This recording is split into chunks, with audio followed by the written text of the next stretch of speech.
சென்னை மாநகராட்சி மேயர் பிரியா மண்டலம் 3க்குட்பட்ட வார்டு 28, 31, 17 ஆகிய வார்டுகளில் ஆய்வு மேற்கொண்டார். குறிப்பாக 28வது வார்டு பகுதியில் கொல்கத்தா ஷாப் தெருவில் புதிதாக அமைக்கப்பட்டுள்ள விளையாட்டு மைதானத்தை ரிப்பன் வெட்டி திறந்து வைத்தார். மேலும் விளையாட்டு மைதானத்தில் கால்பந்து விளையாடி விளையாட்டு வீரர்களை உற்சாகப்படுத்தினார்.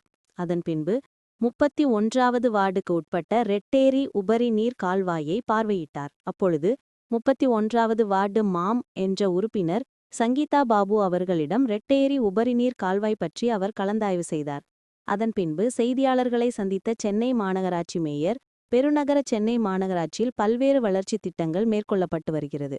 குறிப்பாக சென்னை மாநகராட்சியில் கூடுதலாக இணைக்கப்பட்ட மாதவரம், மணலி, திருவெற்றியூர், அதேபோல் சோழிங்கநல்லூர், பெருங்குடி போன்ற பகுதிகளில் பெருநகர சென்னை மாநகராட்சியோடு 2011ஆம் ஆண்டு இணைக்கப்பட்டது. மேலும் இணைக்கப்பட்டாலும் எந்தவித வளர்ச்சிகளும் மேற்கொண்டாமல் உள்ளன. மேலும் தமிழக முதல்வரின் கூடுதல் முயற்சியில் இதுபோன்ற பகுதிகளில் கூடுதல் கவனம் செலுத்த வேண்டும் என தமிழக முதல்வர் அறிவித்துள்ளார். மேலும் வடசென்னை பகுதியில் மாதவரம் பகுதிக்கு உட்பட்ட பகுதியில் விளையாட்டு தேடலை தொடங்கி வைத்துள்ளார். கால்பந்து, கூடைப்பந்து, சிறுவர் விளையாட்டு பூங்கா, கபடி விளையாட்டு மைதானம் போன்ற விளையாட்டு மையங்களும் ஒரே இடத்தில் அமைக்கப்பட்டுள்ளது. குறிப்பாக சென்னை மாநகராட்சியின் மூலதன நிதியிலிருந்து 1,45,00,000த்திற்கு இப்பணியை துவங்கப்பட்டு முடிவு பெற்றுள்ளனர். இன்று பொதுமக்களின் பயன்பாட்டிற்கு கொண்டுவரப்பட்டுள்ளது. இதன் தொடர்ச்சியாக வர இருக்கிற பருவமழை முன்னெச்சரிக்கையாக பல்வேறு திட்டங்கள் மேற்கொள்ளப்பட்டு வருகிறது. அதன் ஒரு பகுதியாக ரெட்டேரிக்குட்பட்ட 350 ஏக்கர் பரப்பளவில் உள்ள ரெட்டேரியை ஆய்வு செய்துள்ளோம். மேலும் வடசென்னையின் உட்பட்ட ரெட்டேரியிலிருந்து உபரிநீர் வெளியேற்றப்படும் பகுதியில் வெஜிடேரியன் நகர், எம்ஜிஆர் நகர் பகுதியில் பாதிப்பு ஏற்படும். ஆகவே முன்னெச்சரிக்கையாக ரெட்டேரியின் உபரி நீரானது திறந்து விடப்படுகிறது. அதனை தற்பொழுது ஆய்வு செய்து வருகிறோம். தொடர்ச்சியாக மாநகராட்சி அதிகாரிகள் மற்றும் சட்டமன்ற உறுப்பினர்கள் தொடர்ந்து கண்காணித்து வருகின்றனர். மேலும் ரெட்டேரி மற்றும் புழல் ஏரி உபரிநீர் திறக்கும் பட்சத்தில் கால்வாயில் ஓரம் உள்ள பகுதி மக்களுக்கு பாதிப்பு ஏற்படும். அதனை தொடர்ந்து கண்காணித்து வருகிறோம் என்று தெரிவித்தனர். பெருநகர சென்னை மாநகராட்சியில் பல்வேறு வளர்ச்சி திட்டங்கள் மேற்கொள்ளப்பட்டு வருகிறது. இன்றைக்கு பெருநகர சென்னை மாநகராட்சிக்கு உட்பட்டு கூடுதலாக இணைக்கப்பட்ட பகுதிகளாக இருக்கக்கூடிய மாதவரம், மணலி, திருவத்தியூர், அதேபோல் தெற்கில் பார்த்தீங்கன்னா சோழிங்கநல்லூர், பெருங்குடி, இந்த மாதிரி பகுதிகள் எல்லாம் பெருநகர சென்னை மாநகராட்சியோடு 2011 இணைக்கப்பட்டது. 2011 இணைக்கப்பட்டிருந்தாலும் எந்த ஒரு வளர்ச்சி திட்டங்களும் மேற்கொள்ளப்படாமல் இருந்தது கடந்த 10 ஆண்டு ஆட்சியில்.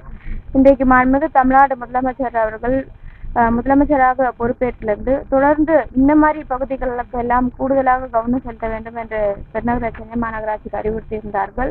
முக்கியமாக வடசென்னைக்கு உட்பட்ட பகுதிகளில் அதிக கவனம் செலுத்த வேண்டும் என்று தெரிவித்தார்கள். அந்த வகையில் இன்றைக்கு பெருநகர சென்னை மாநகராட்சிக்கு உட்பட்டு மாதவரம் பகுதிக்கு உட்பட்டு இன்றைக்கு விளையாட்டு திடலை துவங்கி வைத்திருக்கிறோம். இந்த விளையாட்டு திடலில் football, volleyball, shuttle court, open gym, children's play area, kabaddi இப்படி பல்வேறு அம்சங்கள் கொண்டு ஒரே பகுதியில் பல்வேறு தரப்பு விளையாட்டு வீரர்களை பங்கேற்கும் வகையில் இந்த விளையாட்டு மைதானம் துவங்கப்பட்டிருக்கிறது.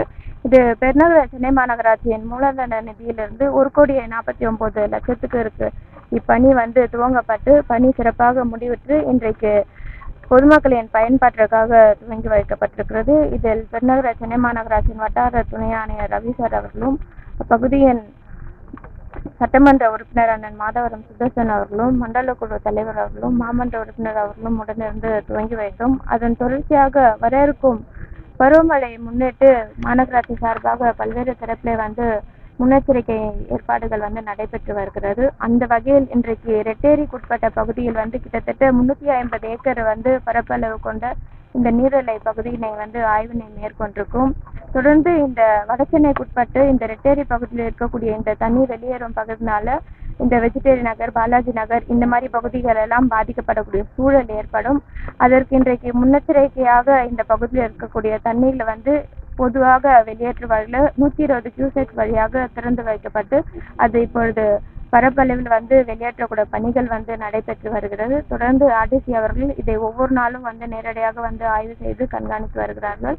இப்பகுதியின் சட்டமன்ற உறுப்பினர் மாதவரம் சுதர்சன் அவர்களுக்கும் இதை தொடர்ந்து கண்காணித்து வருகிறார்கள். வரக்கூடிய நவம்பர், டிசம்பர் காலங்களில் அதிக மழை ஏற்பட்டால் இந்த சர்ப்ளஸ் வாட்டர் மூலியமாக இந்த மாதவரம் பகுதியில் இருக்கக்கூடிய இந்த ரெட்டேரி லேக் பக்கத்தில் இருக்கக்கூடிய பொதுமக்களுக்கு பாதிப்பு ஏற்படலாம். அதே போல் புழல் சர்ப்ளஸ் வந்து ஓப்பன் பண்ணால் அந்த பகுதியில் இருக்கக்கூடிய பொதுமக்கள் பாதிப்பு ஏற்படலாம். அதனால முன்னெச்சரிக்கையாக இதை வந்து கொஞ்சம் கொஞ்சமாக இந்த தண்ணியில் வெளியில் அப்புறப்படுத்தி பஃபரிங் பாயிண்ட் மாதிரி கொண்டு வந்துட்டு இருக்காங்க. WRD துறை மூலமாகவும் பணி நடைபெற்று வருகிறது. மாநகராட்சி துறை சார்பாகவும் இந்த பணிகள் நடைபெற்று வருகிறது.